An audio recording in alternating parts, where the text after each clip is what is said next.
It's all right. Oh, we're live now. I went live.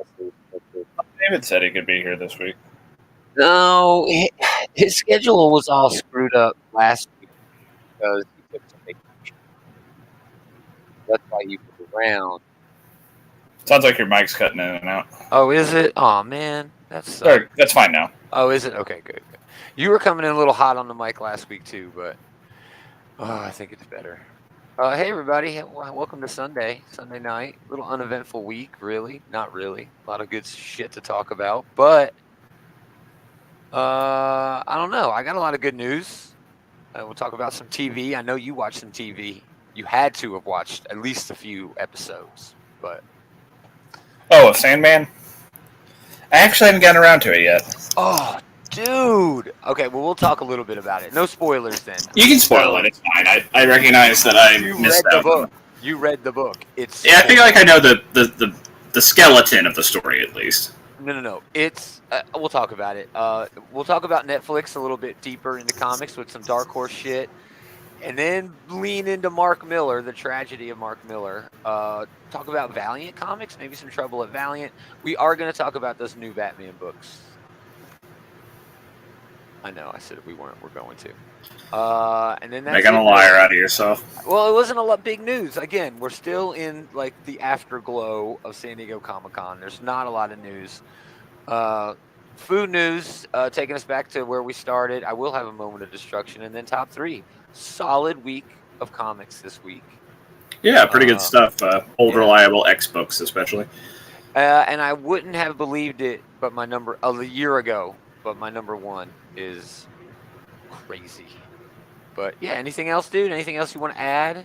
Not spend a lot of time on it, but I did go see the League of Super Pets movie with my nephew. Oh, okay. Well, we'll talk about segment one.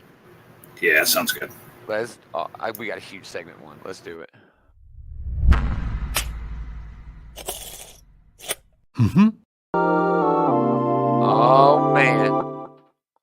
You don't think anybody will watch that garbage? Some people will watch anything, Scarlet. It's true. Yeah, I don't know how anybody is still alive at the end of this weekend after all of the awesome that happened on TV. It was just two things, but man, they're thank God they made it through. Yeah, right. Shoot.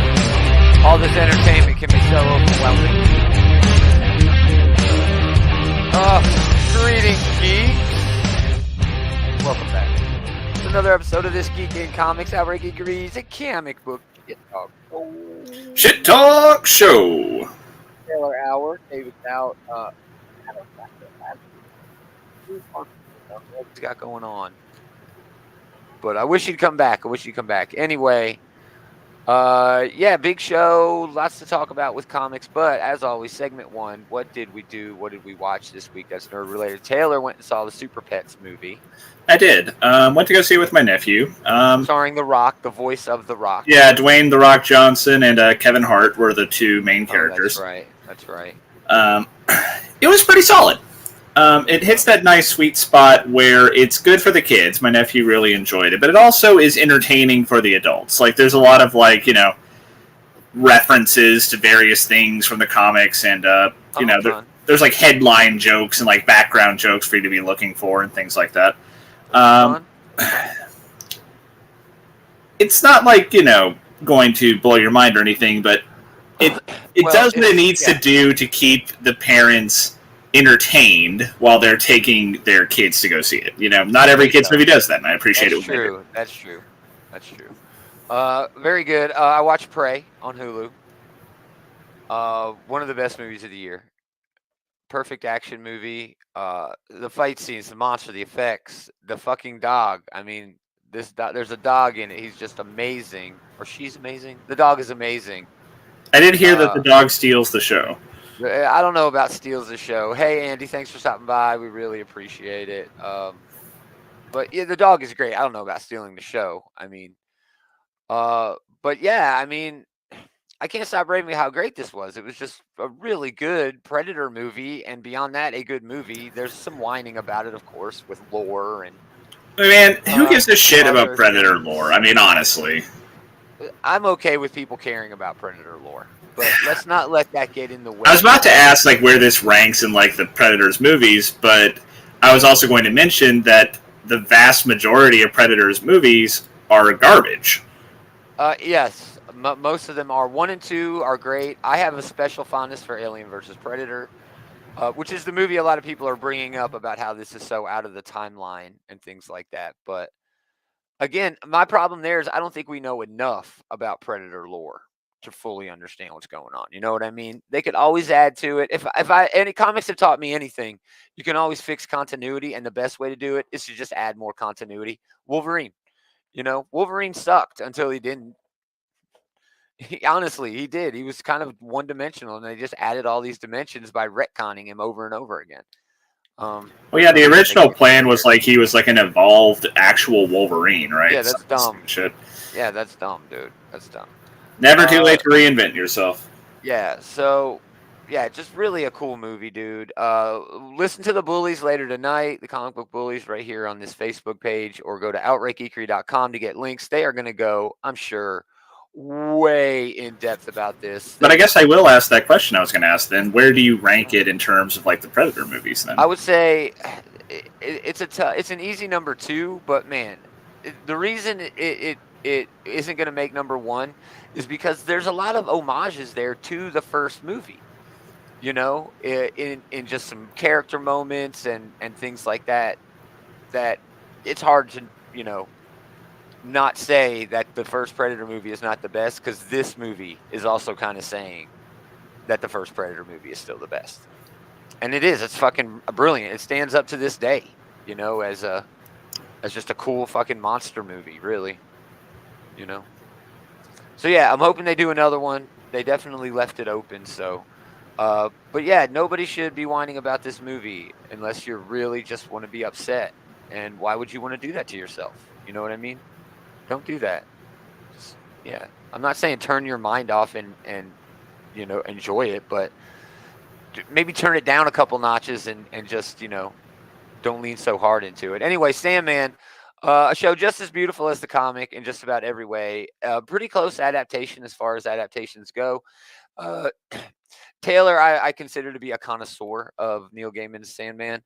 And it is definitely one of my favorites. Yeah, and he will be the first to say that while Sandman does, yes, have sort of a narrative, it doesn't in another way. Each book is kind of like thematic and has all of these focused overtones that each issue or each chapter tries to focus on. And I would say the show mirrors that in such a uniquely television way that, they did it. Watchmen is my favorite comic of all time. I consider it a masterpiece. The show that was on HBO really worked because it didn't try to be something else. It tried to be what the comic was, just on TV, and expand on that.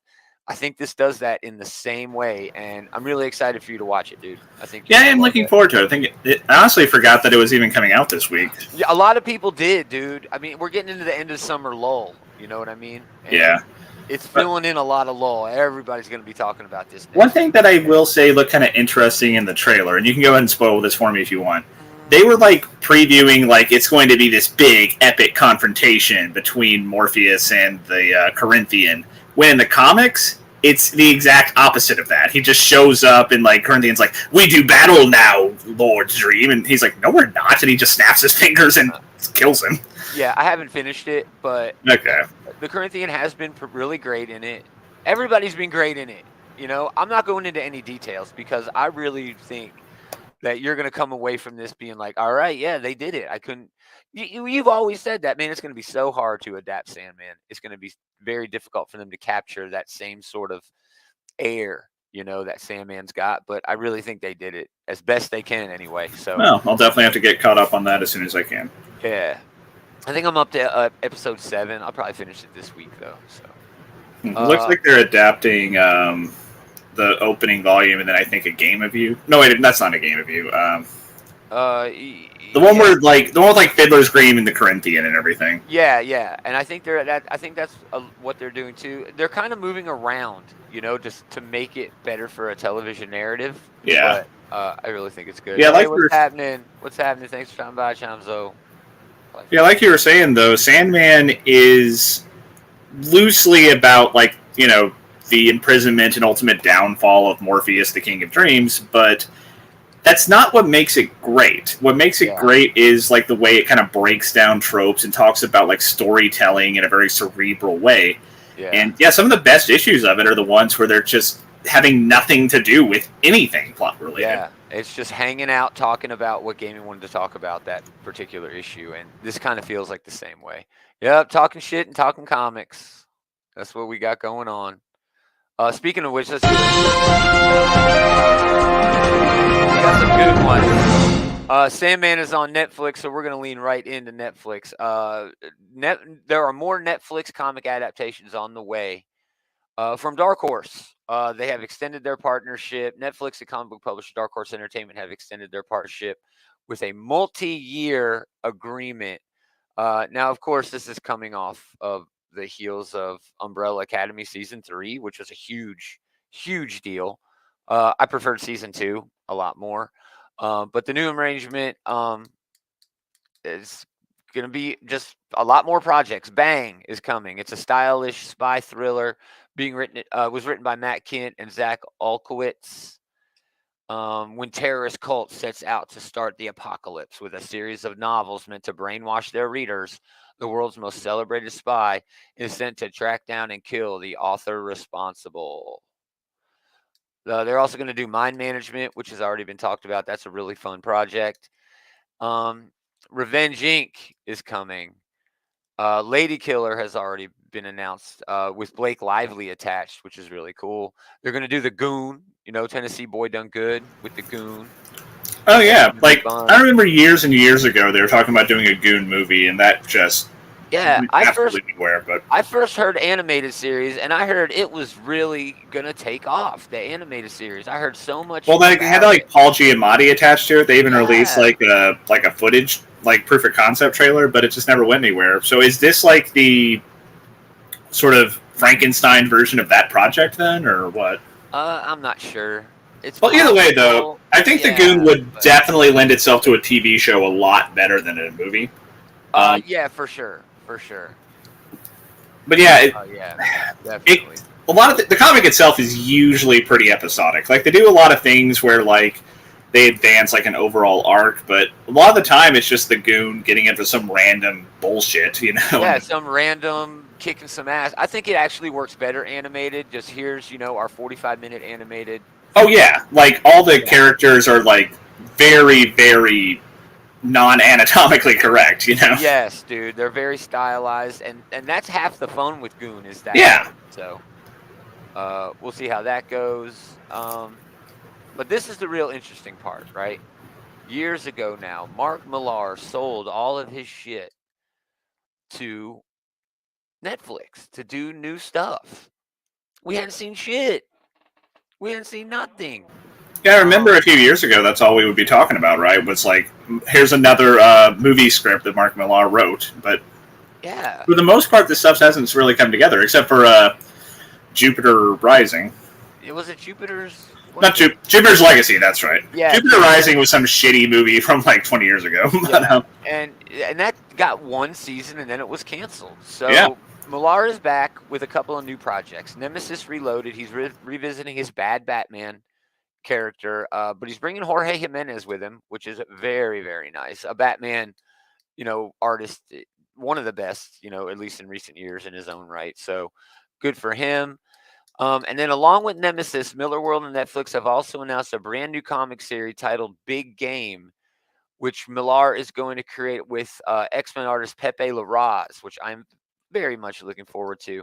CBR might have broken the news that Big Game will be a crossover between several Miller World projects. So, yeah, dude, that sounds really fucking cool.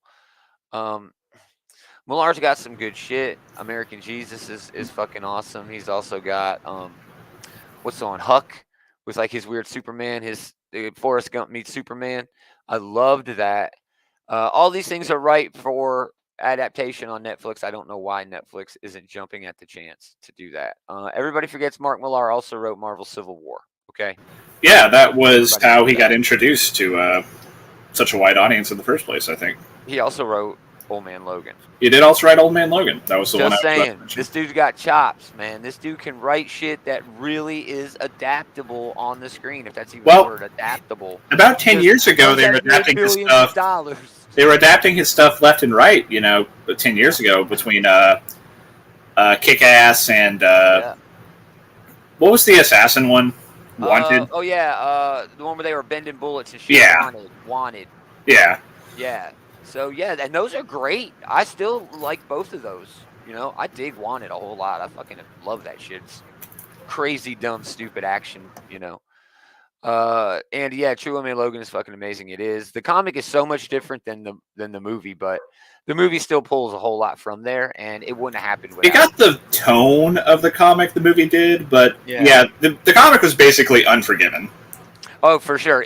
Set in post-apocalyptic Marvel. Yeah. I'm not saying that's a bad thing. Unforgiven's a great. No, it was awesome. It was so fun. Yeah. And it gave us this big tour. There was a road trip. It had everything, dude. I mean, there's even this last year, right? They've still been trying to put characters in that setting, so that has stuck with us for quite a while. Yeah, they've milked the fuck out of that. You're absolutely right. Remember, Old Man Logan came to the 616 universe, like the universe. Like our Logan was dead for a few years, actually. Yeah, dude, that was Jeff Lemire and Andrea Sorrentino, I think, writing that book for a while. I think that was like their first project together. It was either that or Green Arrow, one or the other. But yeah, magic come from that duo. Anyway, moving on.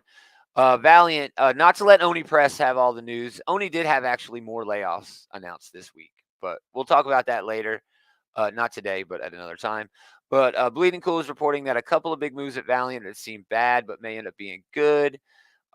Just a couple of people. Fred Pierce's Facebook status reads "worked at Valiant," and they have a couple of other people who are like that. Like they changed their Facebook status to "worked," although they haven't been able to get any sort of actual confirmation on any of this, which is also really fucking weird, But hopefully we'll have more on that. And the only reason that I even bring this up, because this is a huge rumor, but Bleeding Cool, had this story, and they asked on Twitter, somebody asked Dinesh Shamdasani, if anybody doesn't know who that is, he is the big nerd who brought Valiant back from the dead and did the movie. I think Valiant is cutting the fat. The problem there is they were bought by DMG, which is a Chinese-owned company who wanted it just to milk it for movies. Most recently, they've been digging into NFTs to try to make money, and it doesn't seem to be working for them if these layoffs, are any indication. But Dinesh was asked, and he was like, every Valiant fan wants to know, and he replied, "Been on it all week." So he might be trying to buy Valiant at a cut. I don't know if anybody remembers the dude who started Mighty Morphin Power Rangers, Saban. Like he sold it for a shit ton of money, then ended up buying it back for next to nothing, and then brought it all the way up again and sold it again for like a shit ton of money. Mighty Morphin Power Rangers. It feels like Dinesh might sort of be doing the same thing. I wish him the best of luck. Valiant. Valiant, pound for pound, is probably one of the most consistent publishers, in terms of quality. Well, in terms of like a comic book shared universe, they're always up there. They're always in the top 5. Never have been out of the top 5 as far as I know, But they need more books. They need more consistency. They have a lot of good shit going on right now. Cullen Bunn is doing some horror stuff over there for them, including Shadow Man and a little side event that they're doing. But Dinesh has that passion. Dinesh has his pulse on the heartbeat of the fan base. They adore this guy. Their booth was always bumping at every convention just because Dinesh was there, and he's so excited about stuff. But another problem he's got is he's running this Bad Idea publishing.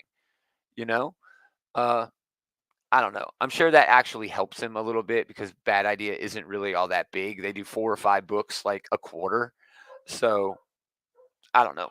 Still, it's big news. We'll have more on it if anything happens, but I wish both the company and Dinesh good luck. Yeah, however it happens, I just hope that they come out the better for it on the other side of this. Yeah.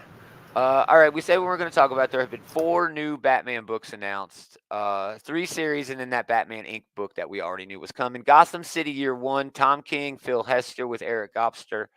Go back 80 years to the story of Slam Bradley, a private investigator who gets involved in the kidnapping of the heir to the Wayne fortune years before Batman came on the scene. I think this looks really cool. It sounds all right. It sounds like a hard-boiled sort of crime thing. Slam Bradley is an interesting pull. He's a character that does have a history in kind of like the back burner of DC's catalog, and they kind of got some Tim Sale energy with the artwork here. Yep, Hester is definitely got that feel. It's going to be a 6-issue limited, October 4th, main cover by Hester. It's going to have a Ryan Sook and a David Marquez cover. 40 pages for $5. Not bad. Not bad. I'll definitely try it out. I like Tom King when he writes shit like that. GCPD, The Blue Wall. John Ridley, one of my favorites, and artist Stefano Raphael. 6-issue limited, follows Police Commissioner Renee Montoya as she tries to restore order from within and public trust from without to a battered Gotham City Police Department. The first issue will go on sale the 18th with a cover by Reiko Murakami. Francesco Francavilla is going to get a variant, as well as Jorge Fornes. 32-page, $4 and $5 for the variant. So that looks cool. Yeah, it could be pretty solid. I mean, John Ridley's a great writer for sure. Yeah, could be all right. Oh, this is The Blue Wall. Sorry, I had the wrong cover up. I was thinking, is that her back in her question mask from forever ago? Surely not. My bad. Okay. So that's The Blue Wall. I had an opportunity to call you out on your shit. I trusted you too much. I was like, that doesn't look like Renee Montoya.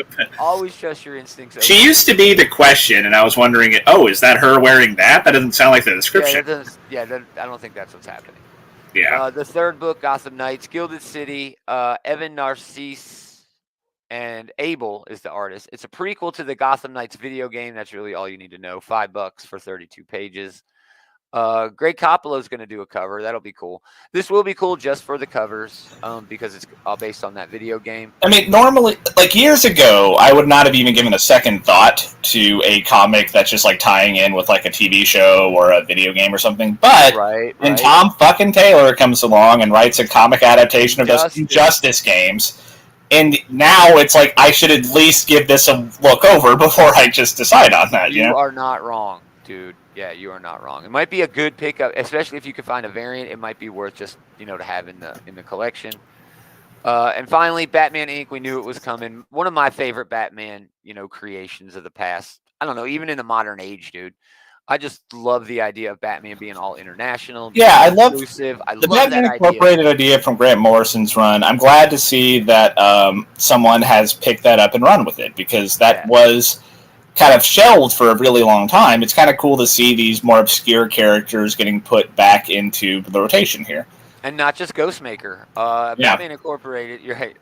And also Clown Hunters in this as well. I love that guy. Ed Bryson and John Timms. New ongoing features Ghostmaker and the Batman Inc. team. It starts with the murder of someone close to both Ghostmaker and Batman, and the team must not only find the killer, but determine whether this is a single incident or the start of something bigger. October 11th, Tim's main cover is going to have a Jorge Molina variant, a Derek Chu variant, and a Jeff Spokes variant. $4, 32 pages. Very, very cool.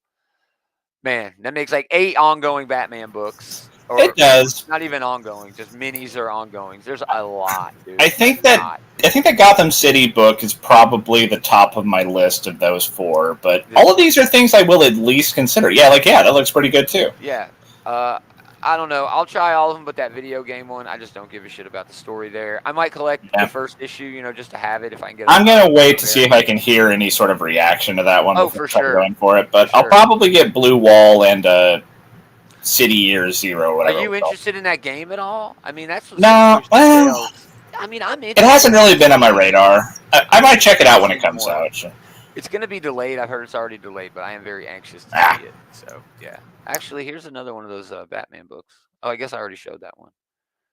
Tom King one. So, yeah, I'm definitely getting that one for sure, the Tom King one. But the other ones, I'm not sure. But, well, Batman Inc. for sure. And I love the whole creative team.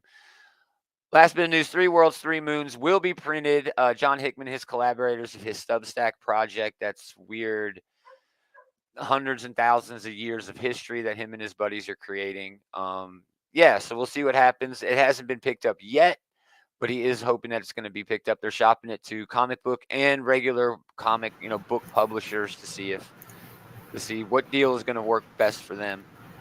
I mean, I'm definitely interested here. I mean, yeah, I want a copy. We were talking about the big, like, Substack critical mass that was building up. Hickman and this title were probably, like, the point of the spear on that, right? This is the thing that most people would be the most excited for.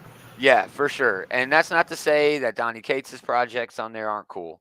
That I'm not trying to say that, but, like, yeah, Hickman is, like, especially for, like, us, people in our circle, it seems, Hickman is the guy right now, Yeah. Like, he has been knocking it out of the park with his X-Men stuff, and then he knocked it out of the park with his Avengers stuff. He knocked it out of the park with the Fantastic Four stuff. He's been. And I think that's a big part. I think that's a big part of it, right? Because he knocked it out of the park with Avengers, ending with Secret Wars 2015, and then was out of the game for 5 years, right? And then came back and just hit it on X-Men, and it's like, all right, surprise, I'm out at X-Men. I mean, we're talking like we're talking every week about like how many of the X books are on our list this week, Yeah.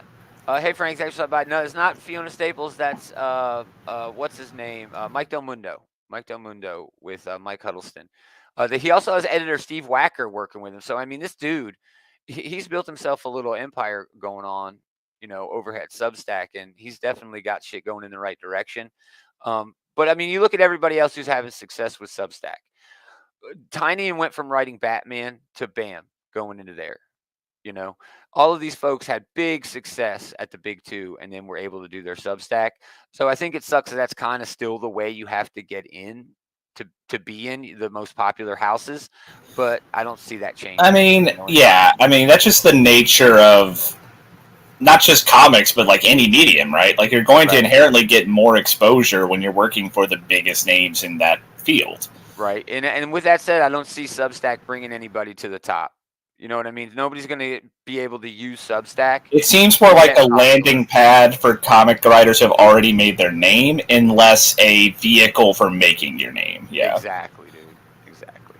Cool. But hey, I don't begrudge these big writers having a way to cash in. I mean, good for them, honestly.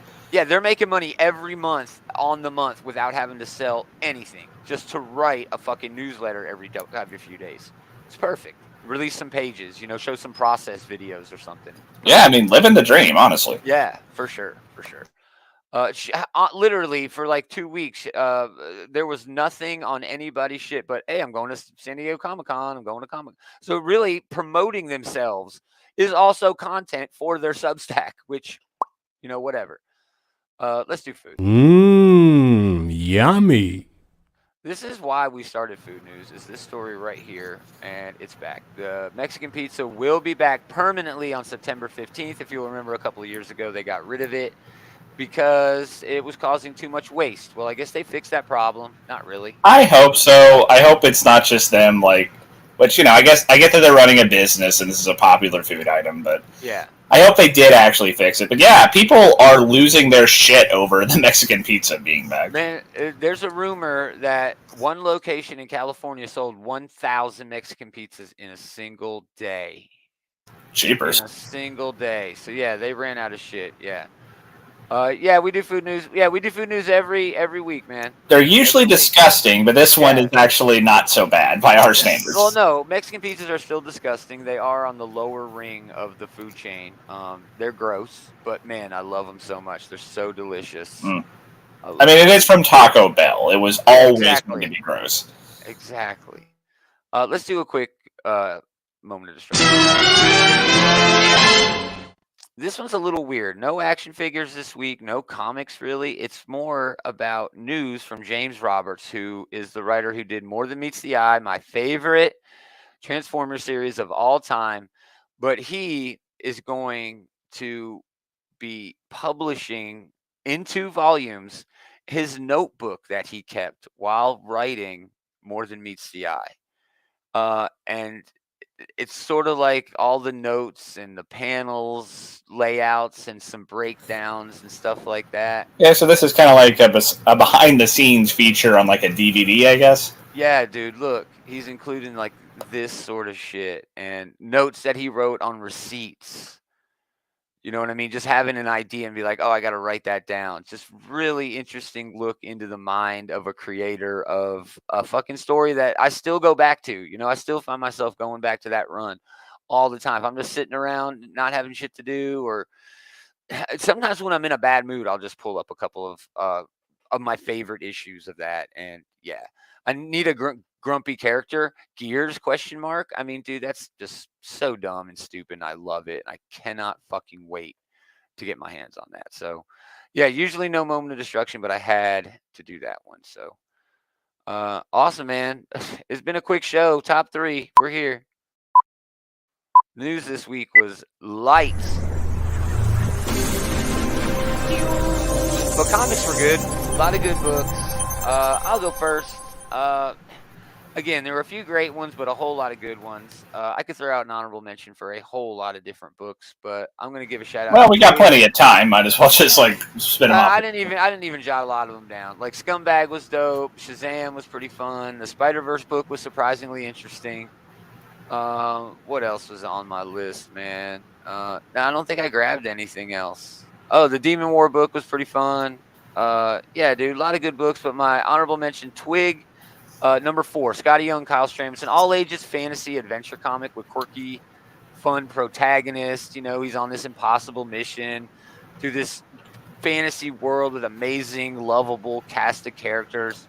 Yeah, we were talking when this preview was coming out. Look, it's got that bone energy. Yeah, it's got that bone energy, really vibrant animation in this, you know, and that's what it feels like. It feels like shit is moving. It feels like this is really just a big commercial for an animated show that they want to do, and it would really make for a good animated show.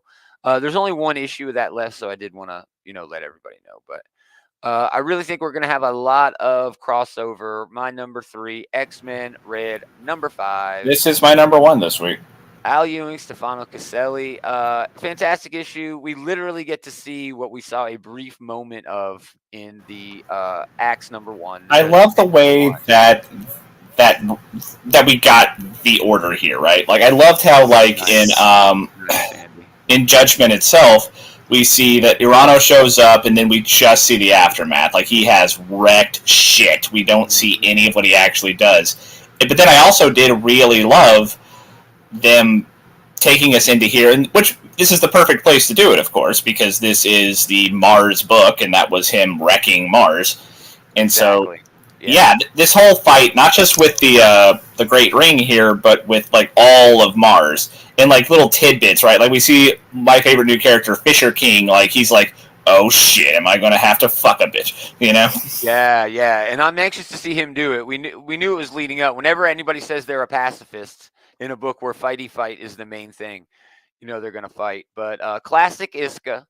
That's Iska's really only move, not being actually unbeatable, but just switching sides when it's the most obvious. Yeah, like Iska is an interesting power set here, and I like the way they're playing with it because, like, nice. Yeah, but like when she is on your side, she's an enormous asset. But when the second things go bad for you, she is your biggest liability. Yeah, but she's also very telling. You know, it's like you can't switch sides to the end. Or you have to change your strategy fucking completely. Well, yeah, that's a good way. One thing I really liked about this issue that was a great way to start this off, because like we know from past experience that once Iska has switched sides, it's basically already over. Yeah. You know that you're fucked, and that's the way they started this issue, was with her like switching over to Uranos' side.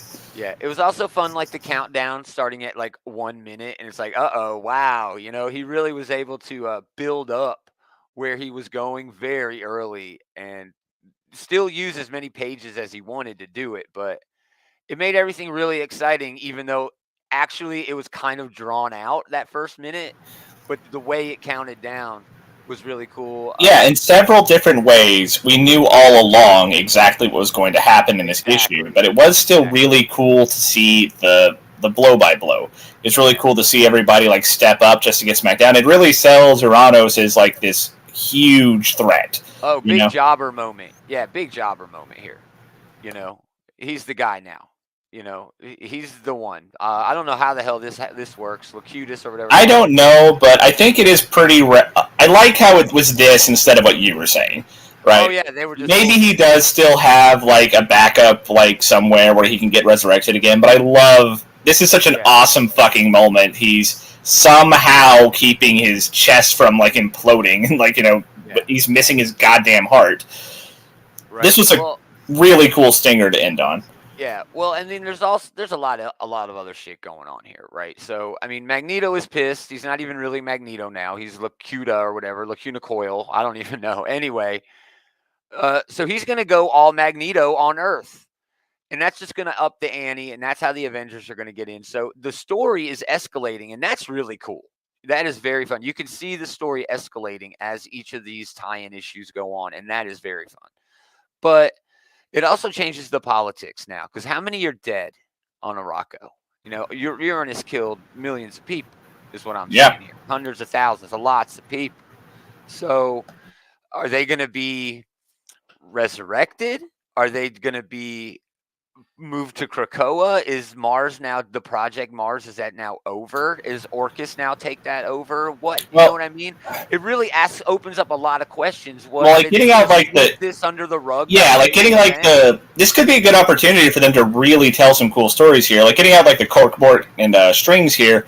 Yeah. This could set up like Orcus sees an opportunity, to strike them while they're down. Exactly. In the long term, this might even mean like the Arakans are now set up in a conflict with the Krakoans, right? Because they're like in this desperate situation all of a sudden. Whereas before they were perfectly okay to chill out on Mars, it seems, but now it's like, oh shit, we're back to war now. Right, exactly. And if that does happen, and the Krakoans have to come and live on, or the Iraqis have to come live on Krakoa, then, I mean, they're going to want seats on the council. They're going to want their own representation. Then it's going to mix everything up. Storm will be back into the mix of everything. And that sucks, her not being in this, Last thing on this, I love how at the beginning there's a note, and it says, events in this issue are also referenced in Judgment Day #1. But then it also says Legion of X #6. And they totally glossed over the fight between Uranus and Legion. They just had Uranus. I assume that's going to be in the Legion of X stuff. I am so stoked because they show Uranus and Legion like facing off, and Uranus is just talking him up. This is like mutant royalty. Let's do it. He's probably the most powerful, being on the planet. Yeah. And then like the timer goes, and it was like, 2-3 minutes or something like that. And he's like, Uranus is back. What up, bitches? Like, oh, what happened? I cannot wait to see what happened in that fight. It's going to be so damn good. Yeah, they're really doing a great job whetting our appetite for that one. Yes, and that's how you push an event. I really think that's a really good idea to push an event. I mean, the Legion book itself has been kind of humdrum, but that book was shit this week. I'm definitely picking up issue #6 though, because I want to see that fight. Exactly. So yeah, that's my honorable mentions. #3, Taylor. That was also Taylor's #1. He'll mention that was my #1. Yeah. Well, we already talked about it, but I guess I'll do an honorable mention for Dark Crisis, which I'm enjoying, but I wish the crisis would start. That's actually my #2. Okay, well, we can talk about it then. Yeah. For sure. I'll also do an honorable mention for Peach Momoko's Demon Wars. This is just an opportunity to look at some of that gorgeous Peach Momoko art, especially when she's drawing like all these like esoteric creatures, right? Like haunting Mirako as she's kind of walking around.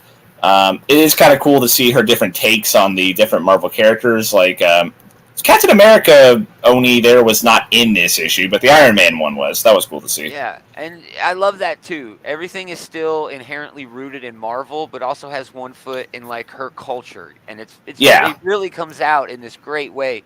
I'm not sure anybody else is really doing work like that. Yeah, it's a great spin on an old classic, Yeah, for sure.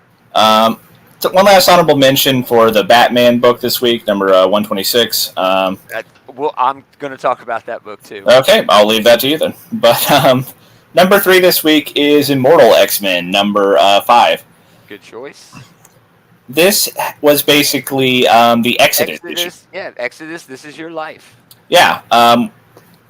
They have barely talked about Exodus throughout all the X books so far, He has been this background character in a lot of ways. We see him show up in a lot of places, like he's always telling the stories to the kids to like kind of like steep them in mutant culture. And he's been doing that since Hawks and Pox. He has, really early on. So it is kind of cool to get to see him have his own chance to shine. I also love this whole psychic manifestation battle that he has going on here. That was such a cool sequence where, like, this is how he does psychic battle, right? Yeah, it was really rad, dude. This whole issue really came together quite well in terms of looking at Exodus's point of view into everything. Yeah. Really where he's coming from as a member of the Quiet Council. Yeah, Kieran Gillen has been doing a good job of that with this this particular book so far, right? Because, like, we see when Hope joins the Council, Exodus is all about that, because like he is all about, like, this grand cosmology of, like, mutant messiahs and things like that. Yeah. But I think this issue really put over, like, I knew who Exodus was. I got his whole shtick, you know, where he is kind of like the Old Testament version of the way Nightcrawler spirituality works. You know what I mean? It's more refined. It's more honorable. Nightcrawler's always trying to fit in with modern society. Yeah, like, don't give a fuck. That's a good way of framing it, right? He's a Nightcrawler who fully embraces everything being black and white, instead of Nightcrawler trying to, like, reconcile his faith with, like, the complexities in the modern world. Exodus don't give a shit about the complexities in the modern world. He is here to slay dragons, to prop up messiahs, and do all that Old Testament shit. Yes. It's almost like Nightcrawler's faith almost gets in his way of living his life. Exodus doesn't allow anything to get in the way of his faith running his life. You know what I mean? And it's not even a problem for him. If anything, Exodus feels guilty because he's not doing it enough, even though he is. Yeah, this was a really cool peek at a character who hasn't gotten a lot of time in the limelight so far. Again, you bring up that point. This cements why Exodus is even on the Quiet Council to begin with. Not only is he a badass, powerful mutant, but his point of view, the way he is centered on his view of everything, is a really important outlook that I think almost helps balance. Yeah, we're always talking about, in a really weird way. Yeah, we're always talking about how much we love the politicking of the Krakoan status quo, and that's a great thing about this book that you bring up there, that, like, the different perspectives of the people on the Quiet Council, especially, like, you know, all these mutants who are, like, thousands of years old, and the ones that can see into the future, and the ones that, like, have seen, like, lived through an apocalypse and shit like that. Yeah. And this was a great example of that here. Yeah.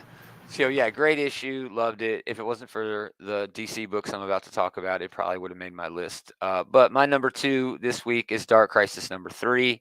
Pardon me, Dark Crisis on Infinite Earths. Number 3, Joshua Williamson, Daniel Samper. Oh my God! Are they going to switch over to that before the series is done? I think so. Dude, I love the Justice Society showing up. This shit was fucking epic. All right. This was giving me flashbacks to that Jeff Johns Justice Society run, which I fucking love that. This made me want to go back and reread that. Yeah, I mean, it was a little all over the place, but it was. Williamson's got a lot going on in this event, and I can see him in this issue especially pulling on these threads and sort of intertwining them in a way where you can actually see him almost in real time working these things that don't seem like they're ever going to make sense together and have them make sense. And I'm really excited to see that happen. Sampier is just killing on the art, you know. The fucking Deathstroke's off the fucking chain. Deathstroke is all possessed by some darkness. You can't trust anyone when they shave to a mohawk, man. This is the number one sign that, you know, you need to walk away. That's right. This just feels, the way that they're doing this, the art, the approach, everything, it feels big. You know what I mean? It feels really big. And that's really hard to do nowadays. Even now, the Judgment Day event that's going on, it doesn't feel any bigger than the X-Men have already felt for quite some time. You know what I mean? You know what I'm saying? Yeah. Well, that feels big. The main reason this was an honorable mention for me is it feels like we're still building up to the crisis part of this crisis. Oh, we definitely are. They're talking about it in the books. Deathstroke's like, oh, I think I could do a crisis. Deathstroke, he literally says at one point, oh, you know what? I think I can do a crisis. He says it right there. Yeah, basically. I think I know how to start a crisis. And his daughter's like, what? Why would you want to do that, Dad? So yeah, he's all fucked up in the head. Dick in this, Nightwing in this, all fucking pissed off because Beast Boy got blasted, even though he is gonna make it. Everybody just going wild. Deathstroke's wild shit of just sending in no-name bad guys just to kick ass is fucking great. The Green Lanterns doing their thing. And then, I mean, what happens here? Blown away. And then he's on Planet John Stewart, which is Pariah's whole deal, right? That's what we learned this issue. Pariah wants to take the original Justice League members and basically turn them into universes. Yeah. Why you say it with that tone? Does that not sound cool? I mean, it sounds cool, but I'm still not entirely sure what he means by that. Yeah, well, I mean, he's kind of alluding to it here a little Sure. bit. This has been a great setup for something that seems like it's going to be really cool, but we are like halfway through this now, so I feel like we're running out of time to do the cool part. Well, it's seven issues. Yeah, and this was 3, so we're halfway through, roughly. You're not wrong, but I mean, maybe is this a bait and switch like Trinity War? I don't think so, but is this going to lead into something else that's going to last all next year? I am anxious for the hook to drop, Yeah. But I mean, isn't that also classic DC to give you an event where nope, now everything is going to be changed for a year? 52, they've done it to us before, where after a crisis, shit was irrecoverably changed for at least a period of time. I mean, why call it Dark Crisis on Infinite Earth if it's not going to lead to something huge? The original Crisis, when we were out of there, dude, the whole universe was totally changed. It was huge, too. I mean, Barry Allen was dead for like 20 years after that first Crisis. I mean, that's what we're looking at here. Is that what we're looking at here? And I did really enjoy 52 after Infinite Crisis. See? I'm just saying, they did a lot of things before. Why would they... That's the only big news that came out of any of the convention shit for DC, is that their event, Dark Crisis, was actually a direct sequel to Crisis on Infinite Earth. Or... Dark Crisis on Infinite Earth, whatever. Why not do something big? You got to. So that's why. I'm not writing this thing off. I'm just saying, that, I need to see if they stick the landing before, anything else. Am I picking up any more tie-ins? Nope. I don't think so.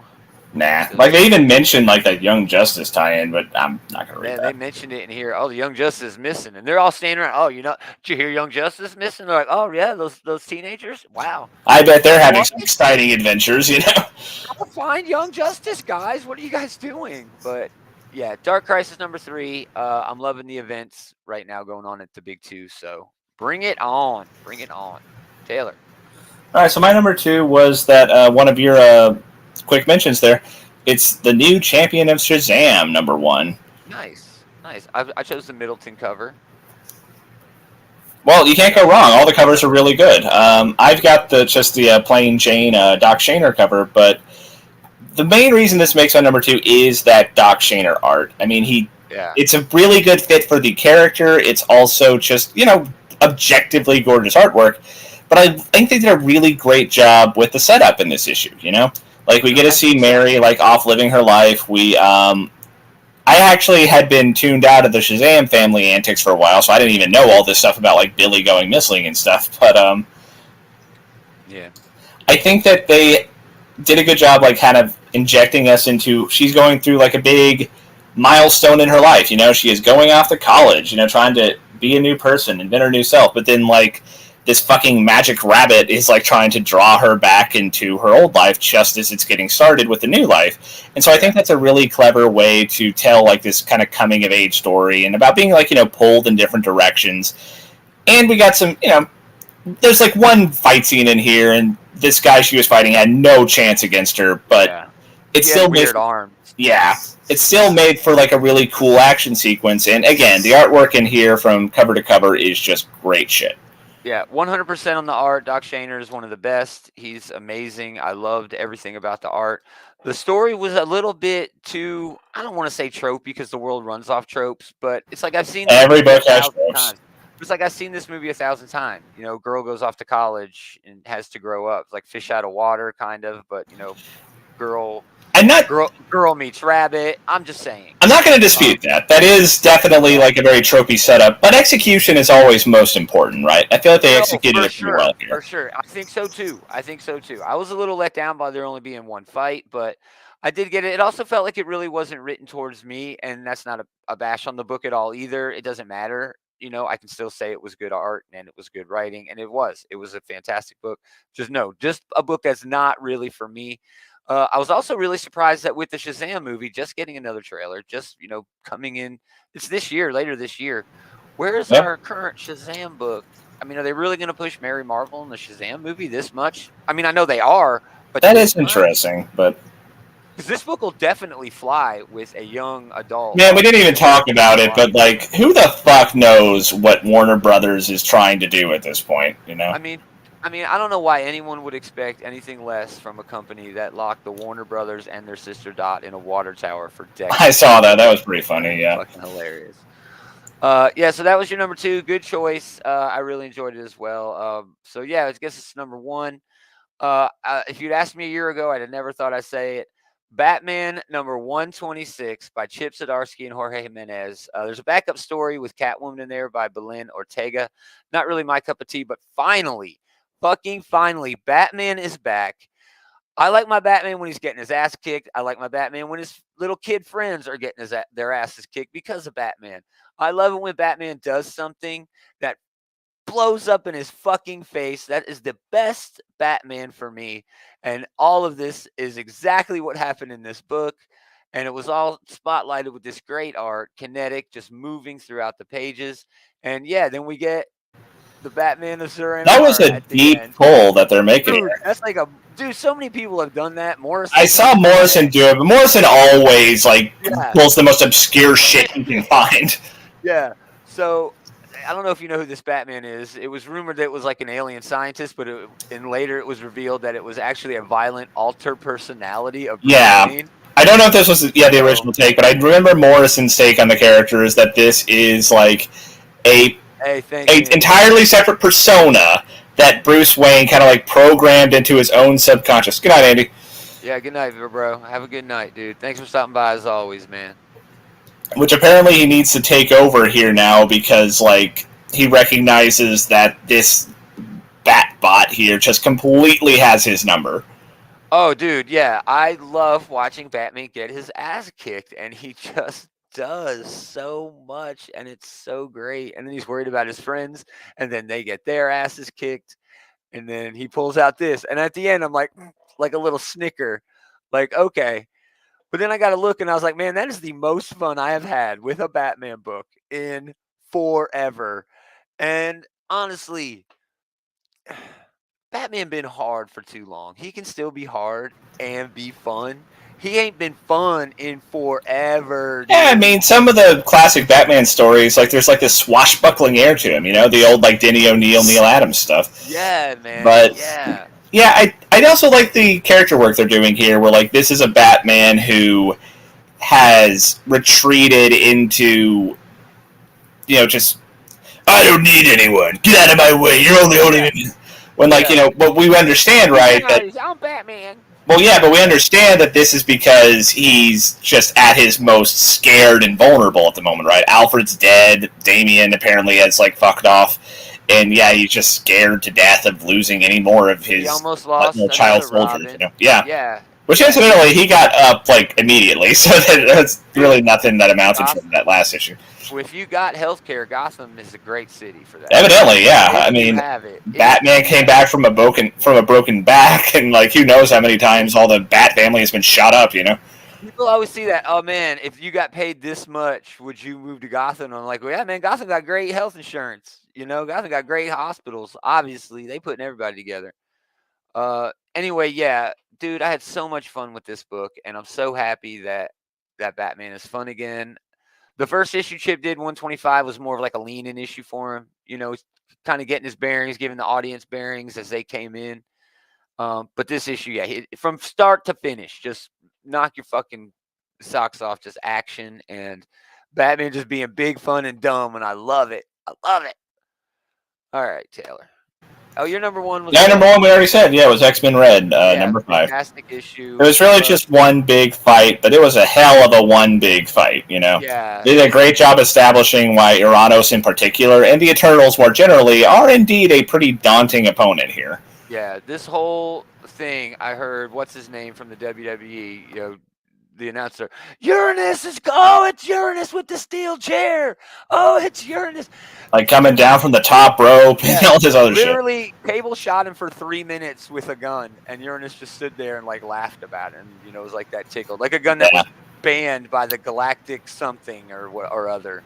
Yeah. But yeah, fantastic issue. It really sets up an event that's been awfully slow. You talk about Dark Crisis being fucking slow. Axe has been kind of slow, dude. It's been like on the one issue? Well, it's been one issue, but 3 tie-ins. Oh, I guess I haven't read any of the tie-ins then. Well, no, this was a tie-in. Other than this. You know, I mean, you have to count Red as that book. It's literally going... Oh, absolutely. This is 100% part of the, you know, event. But in that same context, I wouldn't count any of the Dark Crisis tie-ins that we've gotten so far. They haven't added shit to what's actually going on in Dark Crisis at all. They've barely been about what's going on. This is probably required reading for the Judgment event. Oh, I agree. 100%. Without a doubt. This, if you enjoyed that Judgment book at all, that first one, you have to read this Red book because it tells you everything that happened while Uranus was away doing what we're doing. Yeah, whatever. But we got some good books this week. We're going to have plenty of them next week, too. Thanks for listening, everybody. If you want to learn about those books next week, come back tomorrow. We're going to be doing another show talking about all of the new books coming out. David should be back by then. That's going to be fun. We mentioned it earlier, but please check out The Bullies, our pals Leroy and Eli, just talking pop culture, including comics. Go to outrightgeeker.com for all their links, but they will be on this Facebook channel. Tonight, they are going to go, I'm sure, balls deep into Prey because they're gonna go way into that. I know Eli just had a good time with it. He's watched it like 3 or 4 times. There's a Comanche dub of this, Taylor, where you can listen to it in Comanche. That's pretty cool. It is very fucking rad, dude. I think her name's Amanda Midthunder. Maybe it's not Amanda. It's Midthunder though. Her is the actress. She like knows Comanche. Like when she went into whatever. For the, what do? You rehearse? What do you do? Audition. When you audition, she auditioned in English and Comanche, which is just like, what? That's amazing. So, it's a great movie. They're going to go knees deep into it. I'm pretty sure. But yeah, we're going to be back again tomorrow. Again, thanks for hanging out, everybody. But most of all, thanks to this guy for hanging out with this guy. Someone had to do it. Yeah, someone had to do it. Nobody else fucking showed up. Somebody had to hang out with me. I'll take that hit for the team. We're going to do it again next time. Same geek time, same geek channel. Yeah, you should go watch Prey right now, or go watch Sandman. I'll probably go watch Sandman first. At least one episode, yeah. Because, dude, you'll be one episode in